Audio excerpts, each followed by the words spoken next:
boombox is blasting, James Brown, you know who I am. Every corner, every stoop had a story to tell. Brooklyn back in the day, man, life was swell. Back in the day, oh, MBK. Cuando la vida era juego y no había estrés. From Canarsie to Brownsville Street, cada risa, cada paso, todos los beats. Oh, those days, los viejos tiempos. BK forever in my corazón. Cypress Hills, los panas en la esquina. Man, I just love the sound of Talking that. to a girl, had to have your rhymes. You know she'd smiley, let's see next time. Get her 8 shoes, silk pants, feeling fly. Walking down Flatbush, sun high in the sky. Mi corazón remembers cada risa y canción. Brooklyn back in the day, pura emoción. Man, I remember. Hey, Lee, you remember? You remember how it was back then, huh? Yo, brother. Girls laughing, boys rapping. We were kings of the block. Los viejos tiempos.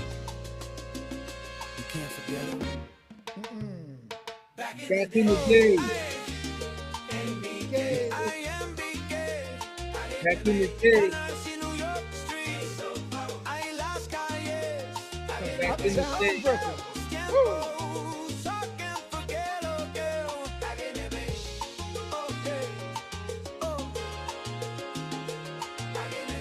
Every block had its rhythm.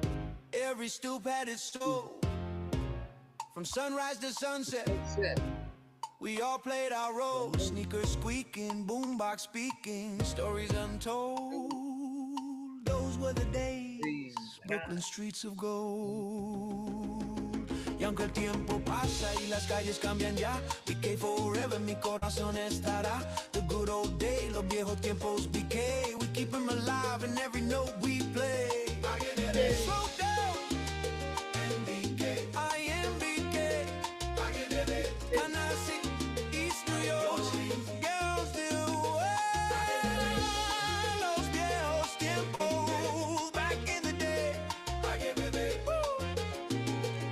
Canarsie, East New York, Brownsville, Cypress Hills. Ah, los viejos tiempos back in the day.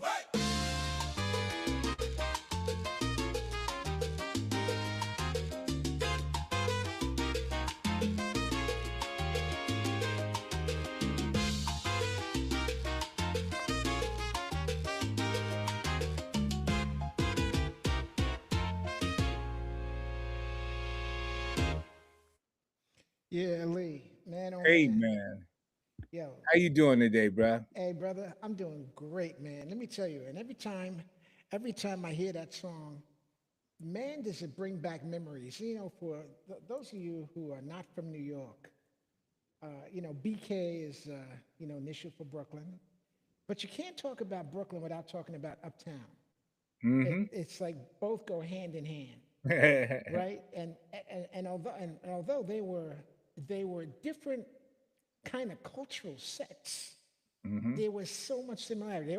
I guess, Lee, you could say that Uptown Harlem and Brooklyn were like twins, right? Because they were not just brothers; they were twins.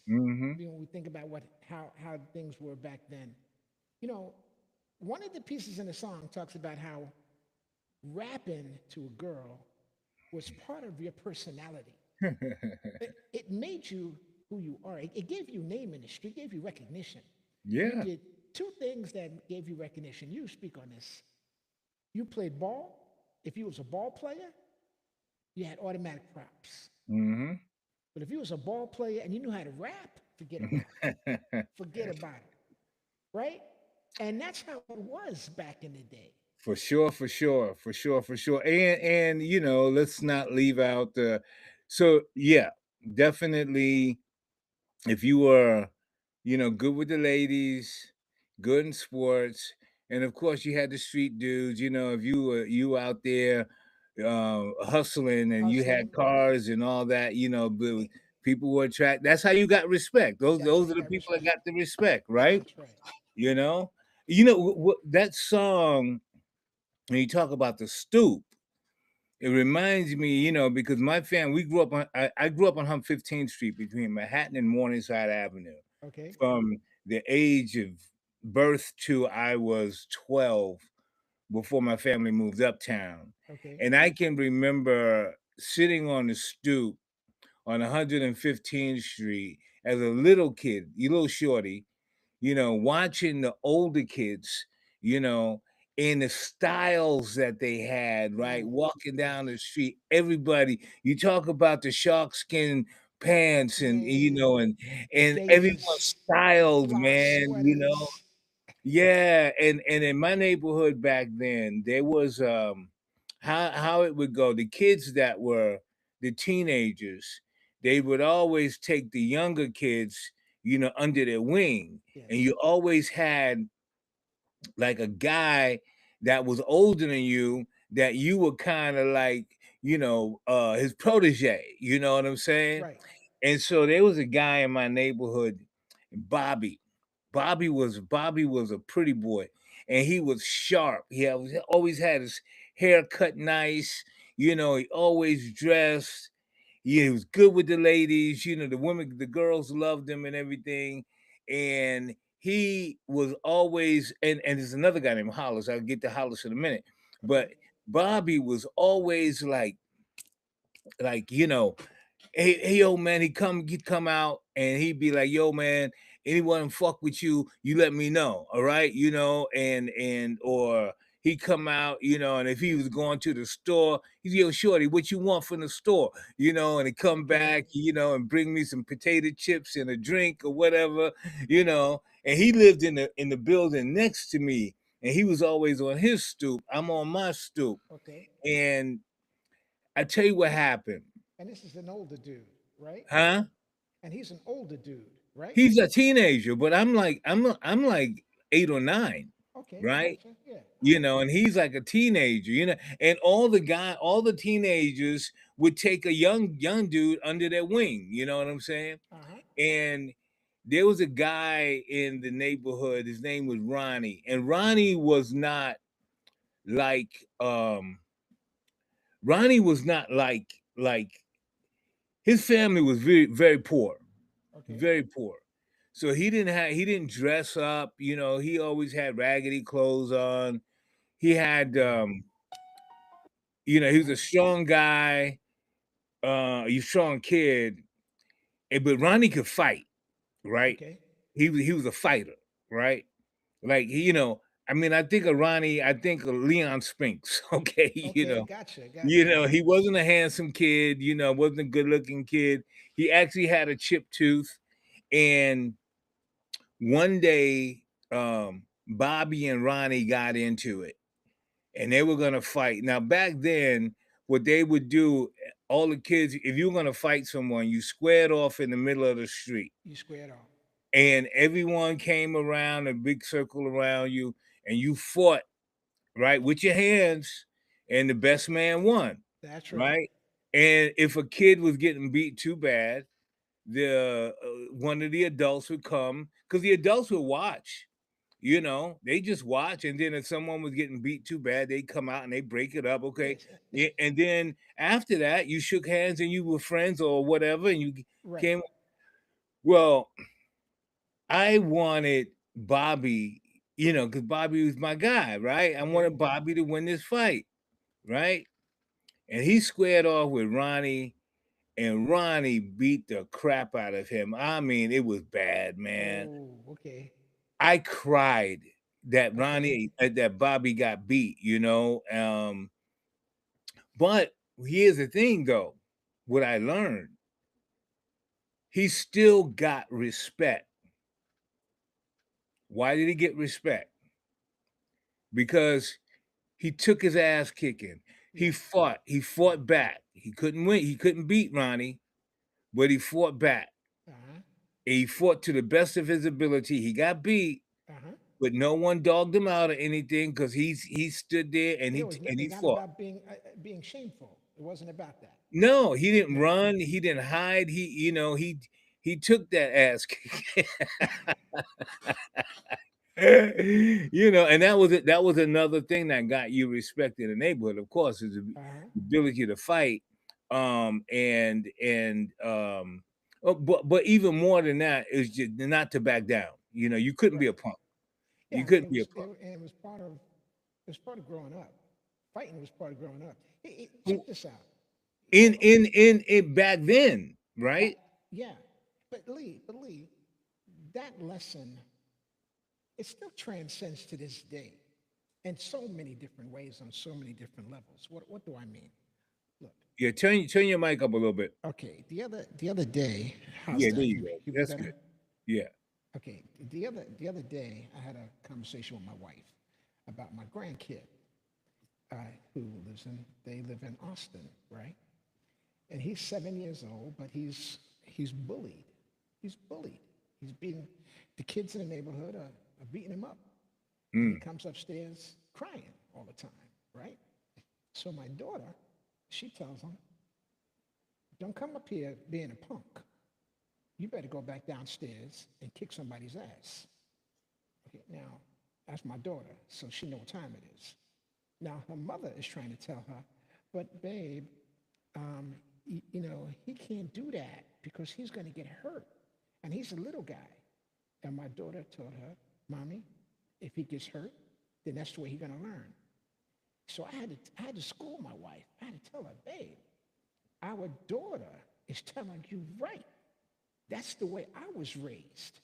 yeah. If you don't let nobody bully you, if you got to get an ass whipping, okay, then you're going to get respect, but you're going to get respect in getting beat if you're going to get beat. But you got to go out there and represent." I don't know that today that mindset prevails. That you gotta, of course, there's always going to be bullies. They're going to be out there. But when you in the street, there's such thing as street respect, and that starts at early ages, right? That's right. Well, but here's the thing. We talking back in the day to today. Now the difference today is that it's kids are real quick to pull a gun, Oh my and goodness. Yeah, kids are that's the right. fighting with the hands thing is almost like ancient, Yeah, because the first thing they're gonna do is they're gonna grab not just any kind of gun. They got all kinds of automatic weapons. They got, that's right. and they're quick to shoot you. You know, Or, I think last yeah, week I talked about the situation with Monk and that kid pulled a gun on me and he got his ass whipped because no one respected that back then. You right. didn't pull a gun on someone because someone beat you in a fight, and that's That's what right. happened with him, Right. right? I beat him, and then next thing you know, he's pulling a gun and putting a gun in my face. And when the word got out in the neighborhood, it was like, oh no, you Hmm. can't do that. And so, but now it's just the opposite. And yeah, put your hands up if you want to. You better have something to back that up, Right. you know. And I mean, it's rare. Even when I was coming up, like later, like I would say by the time I hit my late teens, into my 20s, 'cause I'm still in the neighborhood, there weren't many cats who really knew how to hold their own with their hands, Oh, you say because never mind. everyone was already always going to grab a weapon, Okay. and listen, back in the day, we that was not the Now, way to go. I don't recall ever seeing somebody fight with a gun as part of it or a knife.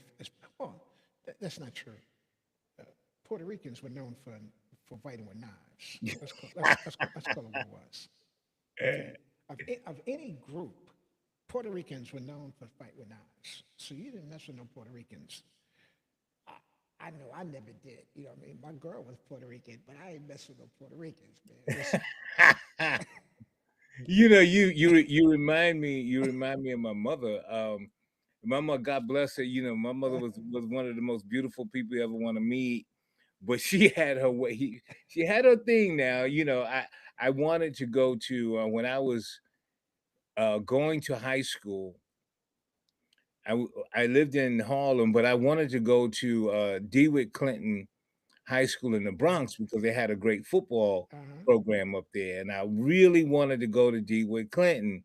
And my mom was like, "Oh no, you're not going to school in the Bronx. You know them Puerto Ricans, they carry knives.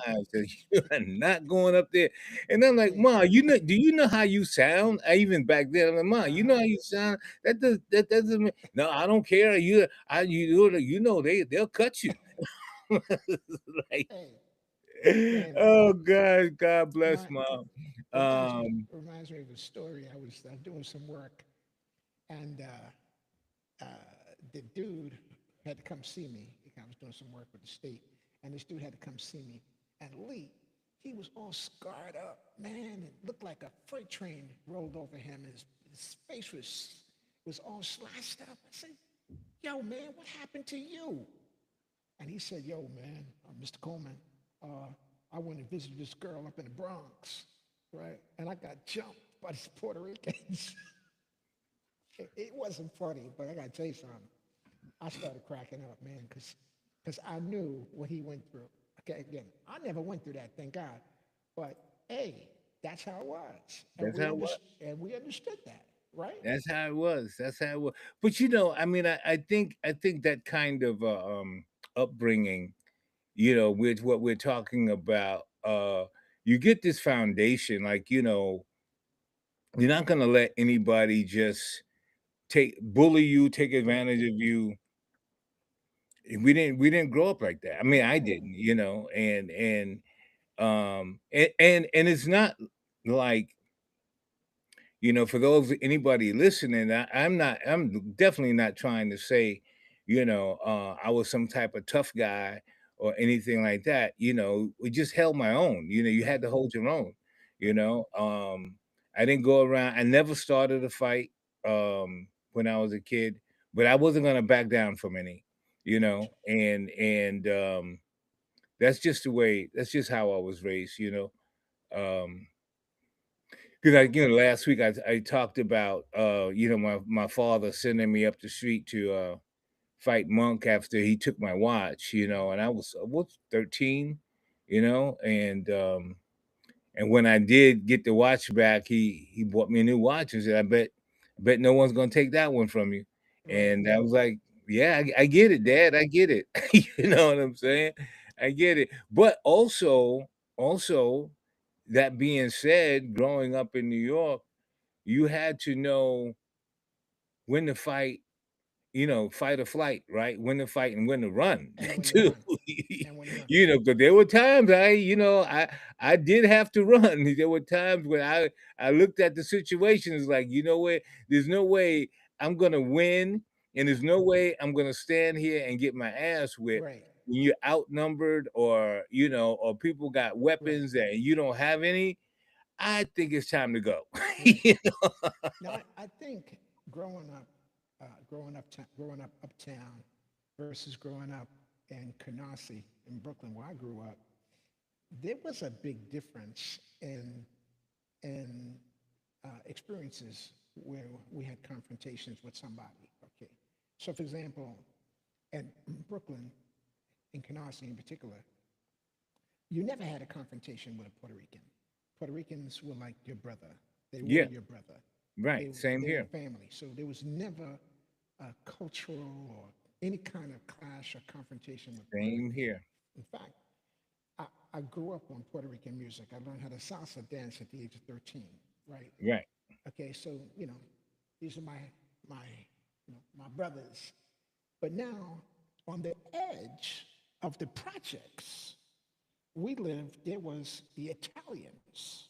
Mm, Okay, and it was the Italian community right at the edge of the projects, right across the street from the projects. And you didn't go into that area alone because every time you did, that you got called the N word and you got chased home, mm. right? And we grew up with that. The place was called Rockaway Parkway. As soon as maybe a quarter mile outside of the projects, you go to get some pizza at Tonio's Pizza Shop. He was Right. the dude Italian from Italy. All right, the pizza was the best pizza in the world. But you wasn't leaving that pizza shop without running home. Mm. Listen, it wasn't about standing and fighting. You know, Right. Right.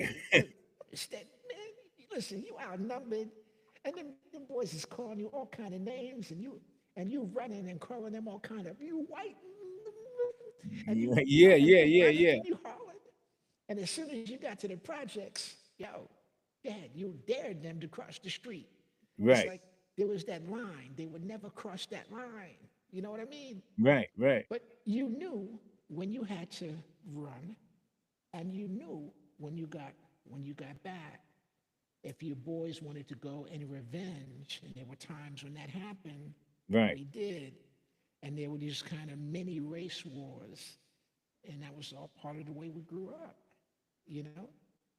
And the difference is like growing up in Harlem, which Harlem was like 99.9% black Harlem, and Hello. then parallel, you had Spanish Harlem or East Harlem, Right. and like you say, Puerto Ricans and blacks, we got along. We were like kissing cousins. Mm-hmm. And I went to school. My high school was like 40% black, 40% Latina and or Latino, and 20% everybody else. You had Okay. Asians and you had white kids, Right. from the east side. You had some Italian kids. They were tough, and but we all got along, right? There was no racial Right. um, no racial tension, right? If there was any tension that had to do with neighborhoods, you Right. had on the east side, you had all these different projects, what they call the President's Projects, and it ran from 116th Street on the east side to 110th Street, and from First Avenue to Fifth Avenue. So you had Taft, you had Johnson, you Johnson. had Wagner, and the projects might get into a beef with each other, Right. That's right. but it wasn't racially based, Right. and then you might have an issue with uptown Harlem and downtown Harlem, or even more east side and west side. Sometimes that was a clash, if Mm-hmm. you're from the west side of Harlem, West Harlem, as opposed to East Harlem, then there might be some issues. But yeah, I Okay. just, and growing up, I tell you, just speaking of the hood and traveling, I was thinking about this the other day. It was like, I've been in other cities and I've been in other hoods, and every hood is a hood. There's dangerous aspects of it, and Right. all of that. I will tell you, man, the hood that to me it was the scariest was Chicago. Oh, what's it? Okay. Okay. Chicago, those dudes do not they don't play around, man. Those gangs in Chicago and all that, Yeah. and it's like gang time. I mean more even more than LA, even more than Crips and Bloods and all that stuff in LA. I Are think we talking Chicago, back in the day, or you're talking about now? that's even to this day. I Okay. mean, not that I would really would know, because I don't hang out like that, but Okay. when I Okay. remember when I went to grad school. This was back in the 90s, and I was in Iowa, and there were a bunch of most of the black kids that were there's only a few, but most of the black kids that were at Iowa were from Chicago.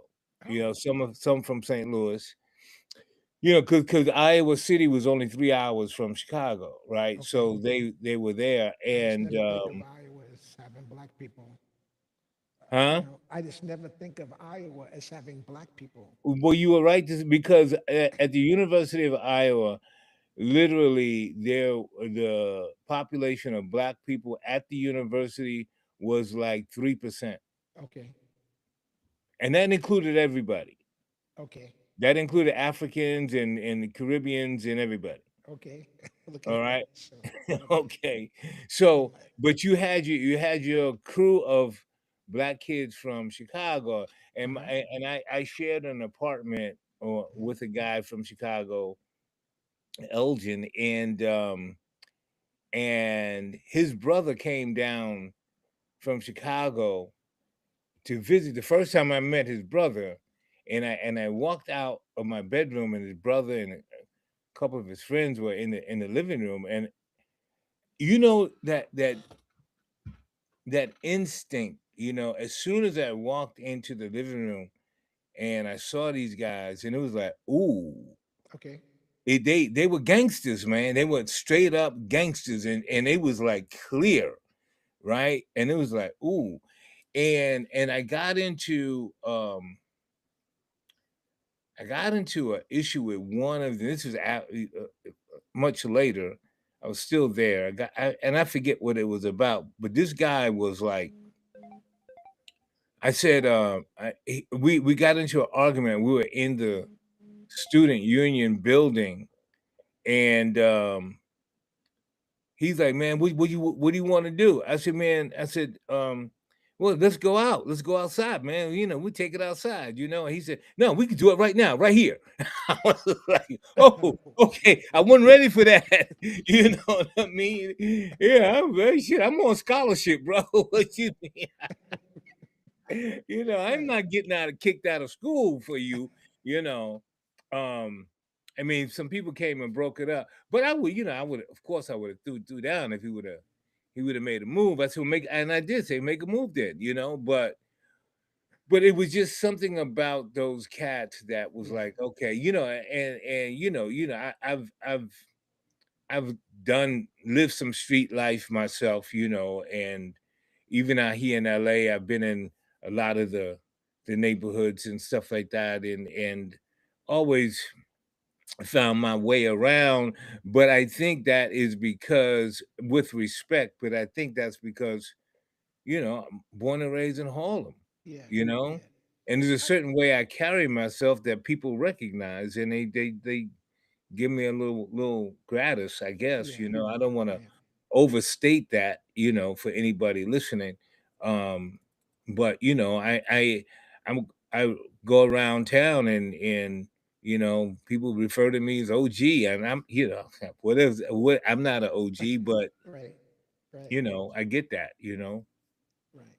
Now, interesting enough, I got a lot of family from Chicago, right, West Side and South Side. So they, Hmm. you got the money, and you got those who are living in the hood, right? So I didn't visit Chicago too much, but what I know about Chicago, okay, perhaps different from your experience, is that in Brooklyn in the 70s, in the late 60s and 70s, I was surrounded by a lot of black Muslims. Hmm. There were actually two things happening in my neighborhood, right? You had, there was always a cultural movement going on, always, salsa, Fania All Stars, right? So salsa, then of course you have Temptations, the Supremes. You got Motown at the height of Motown, right? 60s, 70s. You got all this music and flavor going on. And at the same time, as you know, the world is going crazy. Black people ain't taking no shit, right? We got for our time, our period of time, you got the greatest revolutionary movements happening in America during our young age, right? Right. The late 60s, early 70s, right? Uh, that would include all of the revolutionary groups, right, from Black Panther parties to Black Panther Party to Young Lords, and those gangs that were, revolutionarily inclined. Okay, usually older gangs, not that stuff that came out with Savage Skulls and stuff that came out in the 70s. I ain't talking about those kind of gangs. So, in my experience, Chicago was a place, man, that was full of revolution, bro. Man, from the Black Muslim movement, because their headquarters was in Chicago, right? And then the Black Panther Party had a huge headquarters in Chicago. So, while I was not affiliated with that, I was aware of that in terms of the Hmm. people who moved around me, right? So I never dealt with gangs in Chicago. So Chicago for me represented that place. Like almost on par, or if not at par, with New York back in the late 60s and 70s. That was about revolution, it was about change, it was about both we taking a Well, shift, yeah, you right? had Fred Hampton, and was head of the Black Panther Party. Got assassinated when he was 21 years old. He was an amazing Yes, uh, personality, an amazing person, and a born leader. That they took out. I mean, they took him out. They just absolutely. It murdered was him. assassination. Yes, Yeah, yes. Okay, we saw it. We were old enough to be around when those things were happening. Okay, they right. definitely influenced my world, right? Uh, you know, and that was part of the way we became educated as young men, right? Yeah. There was more education happening in the street and around us, right, where our people were actively involved in movements that were changing our lives and change the world as we know it, happening then. And if I compare that time to now, it's almost like what happened? People went to sleep. Yo, Lee, they went to sleep because that's what it seemed like. Like the world in America, black, I'm talking about black people, right? Ain't no movement, man. Ain't no movement. Ain't no leadership. What's going on, bro? Today. Again, growing up on 115th Street when I was very young, I remember when the day that Malcolm X was shot. Mm-hmm. And I remember, and you know how I heard about it? What's that? Through the streets. Through the street. People were yelling, "They just shot Malcolm. They Mm-hmm. just shot Malcolm." All over. They just Yeah. shot Malcolm. Same in And Brooklyn. you could Same hear the thing. pain Mm-hmm. in the voices, of people screaming, "They just shot Malcolm," and I remember that day. I remember that day. I remember um seeing the Black Panther Party lined up on 8th Avenue and 116th Street, Mm-hmm. with their berets on, dressed in black. And there was a kid um that was always at the front of the line, and he was not much older than me. He didn't seem like he was anyway. He was older, but not much. He was very light skinned, and he had like this long hair, and he was always at the front of the line. And so, fast forward, I think it was early 70s. No, it was mid 70s, mid to late 70s, when the Panther 21 was arrested for supposedly killing these two police Uh-huh. officers in the Polo Grounds. And Asada Shakur and Afeni Shakur, they were all arrested, and Daruba, and I heard about that, right? And I know Asada escaped and went to Cuba. God rest her Mm-hmm. soul, because she passed recently. Um, and Afeni, of course, who I came to know, Tupac's mother, who I got to know her in life before she passed, and Okay. Tupac, when he was very young. And so now we're in it. So in the 80s, fast forward, it's like 80, 85. um I'm sitting at home. I'm living in New York. I'm living in the Lower East Side, and I get a phone call Okay. from actor Rome Neal, and he said, "Hey Lee," he said, "I'm doing a play up in Harlem, at Touro College, but I just got casted in a soap opera, and I wanted to know if you could come and replace me in the play." Okay. And I said, "Of course." Uh, Rome's always cool people to this day. And so I called the guy, Jamal Joseph. That's all I know. I called him. And he said, "Yeah, come on up tomorrow night. You know, we're rehearsing and blah blah blah." And I went up to Toro College, and I walked into the theater, and there's this guy walking towards me, and it was the same kid that used to be in the front of the line with the Black Panther Party when I was a little shorty. Oh, what a coincidence. Okay. And he had been in prison at Leavenworth for 12 years because they accused him. They associated him with the Panther 21. He was one of the Panther 21, Oh, but okay. he got out. He was supposed to be a life sentence. He This is a great story. He got out on a technicality. You know, they found out something that the prosecutors had hidden, some evidence or some information or whatever Uh-huh. that caused them to be convicted.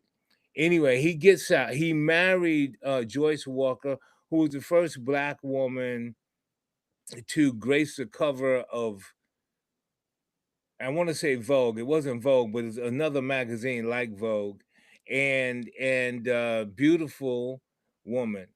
Anyway, I go into Turo, and then he's walking towards me. I said, "I know you, man," and he was like, "Hey, well, you know," I said, "You the Black Panther guy, you know."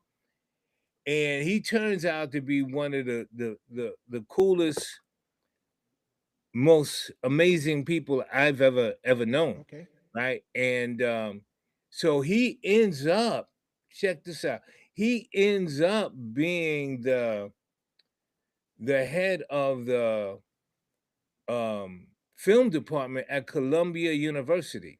Oh, okay. So he goes from getting a life sentence in Leavenworth to becoming the head of the film department at Columbia University. Wow. Wow. What a And success story. when my daughter was looking at colleges to go to, she was going to be interviewed at Columbia. So she comes to New York because she was living in St. Louis with her mom. She comes to New York. Of course, I pick her up and everything, and I go with her to Columbia. And I know Jamal has he's working there. You know, he has his office there. I had never been to his office, Right. so I wanted my daughter to meet him. So I take Rachel to meet Jamal, and walk into this huge bay office with these bay windows, right, overlooking the entire campus. And I'm like, dude, you went from a jail cell to Right. this, you know? So we went out to eat. We went out to eat, and because he's a revolutionary, he's a real, even now, you know. So I went out to eat, and I said, "Hey, man," I said, "Suppose some of your comrades from the Panther Party were to come back and say, 'Hey, let's get some guns and go back out into the streets.'" Uh-huh. He said, "Lee, man," he said, "I got a job, man." I was like, "Oh shit," and we laughed about it. And he said, "No," he said, "Lee, I'm still a revolutionary. I'll always be a revolutionary." He said, "But I'm just going about it a different way." And I heard him. But then we started talking about that premise Yeah. of what would happen if you had a revolutionary that was still stuck in the past. Yeah. I mean, literally, like, you know, I'm gonna get a gun, like I'm gonna get like Nathan. I'm gonna Yeah. get a gun and go out, you know, into Yeah. the and Or caught up in the philosophy that the revolution is not going to be televised. Gil Scott Heron thing. You know, you had to move past that, right? yes, yes. Well, so what happened, just not to belabor, but what happened was we talked about this idea of what that was, and that was the seed that gave me the idea to write the play and eventually the movie, The Last Revolutionary. Oh, Okay, gotcha. That's how the whole thing came about. Gotcha. Lee, That was the seed, now you look at know? this. Look at this. I'm glad you mentioned that because now it brings, we're connecting back in the day to today. Mm-hmm. Now, recently, okay, I've moved, well, not recently, but in a few years ago, I moved to Houston, Texas, and that's where I am. That's where I am now, even as we speak. And a couple months ago, I participated in an open mic poetry set, right? And it happened to be the night that it was a contest night. So the winners would go to the ultimate round, okay, on another date. So I'm like, yeah, man, listen, man, I'm in Houston. Let me get my thing on, man, with my poetry, man. Right. So I get my daughters, and they were like, Dad, what you gonna do? I said, listen, I can do a couple of things. I can do something love, right? I can go that way, or I can hit him with some serious New York shit, right? I said, I think I'm gonna do When It Comes, the revolution, right? We're living in a time where change is happening all around us, right? Right. Revolution is in the air, though different, but it's in the air. Don't know what's going to happen with that, but it's in the air. So I'm figuring this is apropos. Okay, I'm going to do When It Comes, the revolution. So I get up on the stage. The brother says to me, Yo, Ramoud, you ready? I say, man, of course I'm ready, man. I get up on the stage. Yo, Lee, I look at the audience and I go into my first line. When it comes, the revolution, what we gonna do, me and you? The nigga said, I'm gonna go upstairs, take a bath, clean my ass, come outside, say, did it pass? Stay upstairs, watch TV. Did a white woman say, would you look at me? And I went on, and I went on. But as I'm speaking, I'm looking at the people, and their eyes are bugged out like, what the fuck is that nigga talking about? Lee, I might as well have been in an audience full of Martians. They Yeah. had no idea what I was talking about. They had no idea where I was coming from. I had I had never felt a cold audience like I had that night. They were cold. They were culture shocked. Like as if the word revolution, you know, uh, made them mummified. And Yeah. when I finished, they did a clap like this. The brother was like, well, thank you, Ramoud. And the audience went like this with a clap. Yeah. Oh my goodness. I'm gonna tell you, man, I was shocked. What I got from that. So what I got from that is ain't no such thing as revolution in the air or Afrocentricity or black consciousness. Call it what you want. And now if somebody online can tell me different, if you're from Houston, Texas, if you can tell me there's something else going on that I don't see, and I've been here for 8 years, please. But from all that I can see, man, this place is about as dead in terms of who we are as a people as I've ever seen a place. The apathy is killing me. It's suffocating. It's given the situation that we're in, and not to hear the voices, Yes. and not to hear and not to see action being taken, it's really it's very, very difficult for me. I have to stay very active on my own account, Mm-hmm. and channeling all my energy into my work.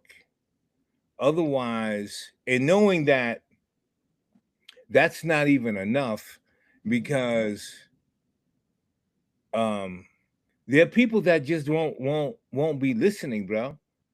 Man. The apathy is like it falls on deaf ears, man. And it's like that fear, I guess is fear. I don't know why we went from what grew up with and what we witnessed and saw, back in the day, to where we are today, where there's like little or no response to this. We talk about the dismantling of the government, but what they're Yes. doing is this rise in racism that is like right in our face. I mean, getting rid of DEI, trying to get rid of our history, trying to take down our monuments. I mean, you name it, they're coming at us from all angles. Listen, And yeah. I'm wondering, okay, where the voices, and then when you do, or when I do, Mm-hmm. I get, I get looked at side-eyed, like, what are you doing? And And I do have to be very given where I am yeah, and what I'm doing. yeah. um I'd be very smart about how I talk about things, Of course you even have. though, and then even then people say, "Oh, you're so outspoken." Yeah, I can't even tell you how many I may even on Facebook, and Facebook yeah, is right, but I may post something on Facebook that some people may think is, oh, it's a little radical, yeah, but I get more people contacted me on the inbox on IM yeah, because they won't even hit a like, let yeah, alone make a comment, but they'll comment in IM and say, "Oh my God, Lee, thank you for saying that. You're really brave to say that," and blah blah blah blah. And I'm going, okay, well, you could have like expressed that, openly, because we need that yeah, kind of energy moving forward. I mean, I'm not telling you to get out there and pick up a gun. I'm not yeah, telling you to get out there even march, yeah. but Hey, Lee, people are so but afraid, man. I you mean, hit the it on the fear nail. is like, It's wow, kills me. it's about fear. It's about fear, and we have an obligation to do what? We have an obligation to speak it. With that said, brother, let's go to a musical interlude.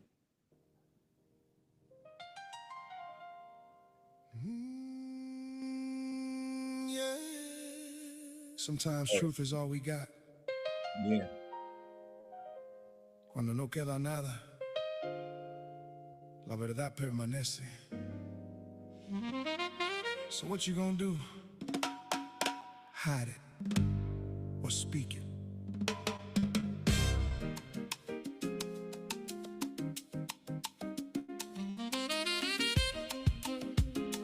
What you gonna do?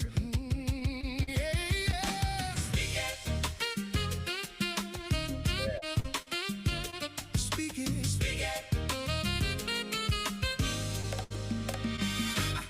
I see the silence in the room, heavy like chains. People know the truth, but they're scared of the flames. We're trading honesty just to keep the peace. But a lie dressed pretty, still a thief in the streets. Mama says, son, don't you bend what's real. Even when it hurts, say exactly what you feel. Cause the dark don't tremble when the light stay here.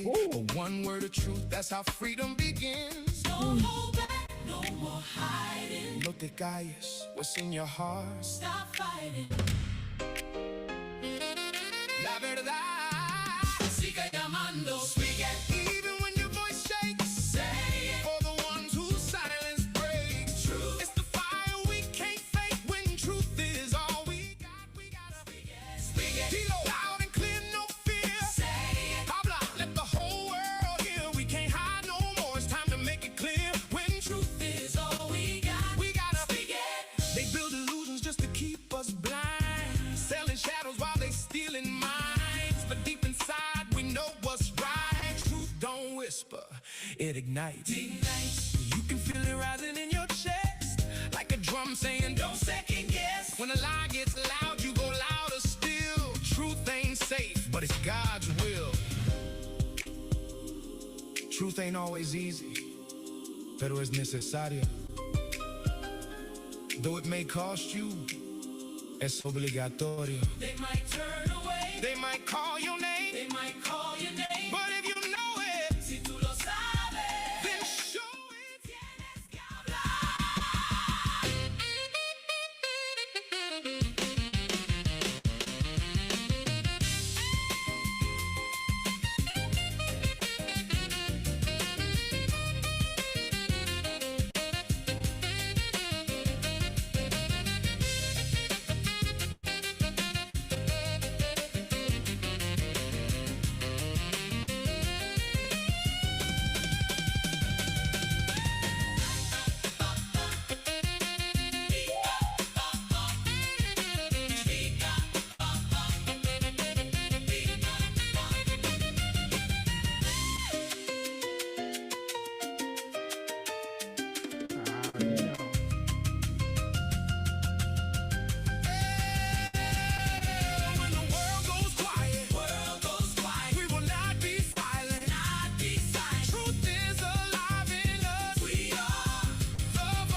We gotta speak it.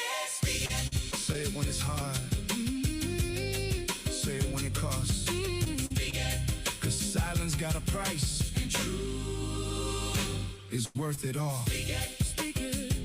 Speak it. Speak it. Speak it. Speak it.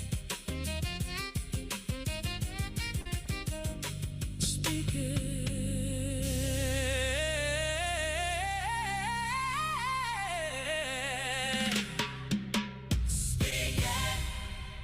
Man, that is so beautiful, bro. That's Cross Colors Groove, y'all.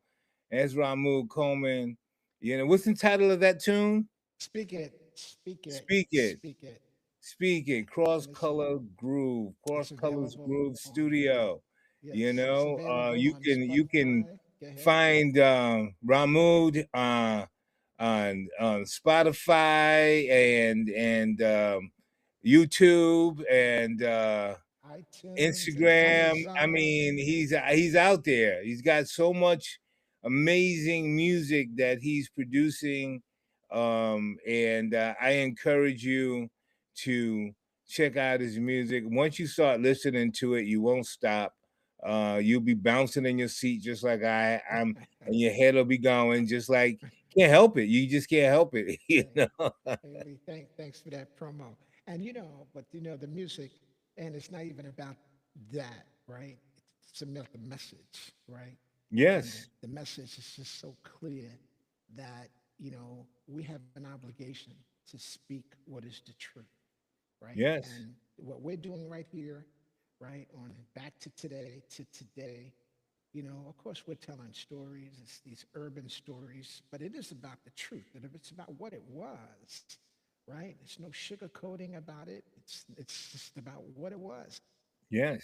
And just for all you guys who are listening, Lee did a podcast a few weeks ago, right? And it was all about speaking the truth and telling it like it is and not being afraid.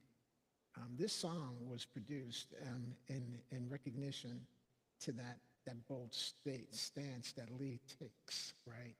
And he was the inspiration behind this particular song, Speak It.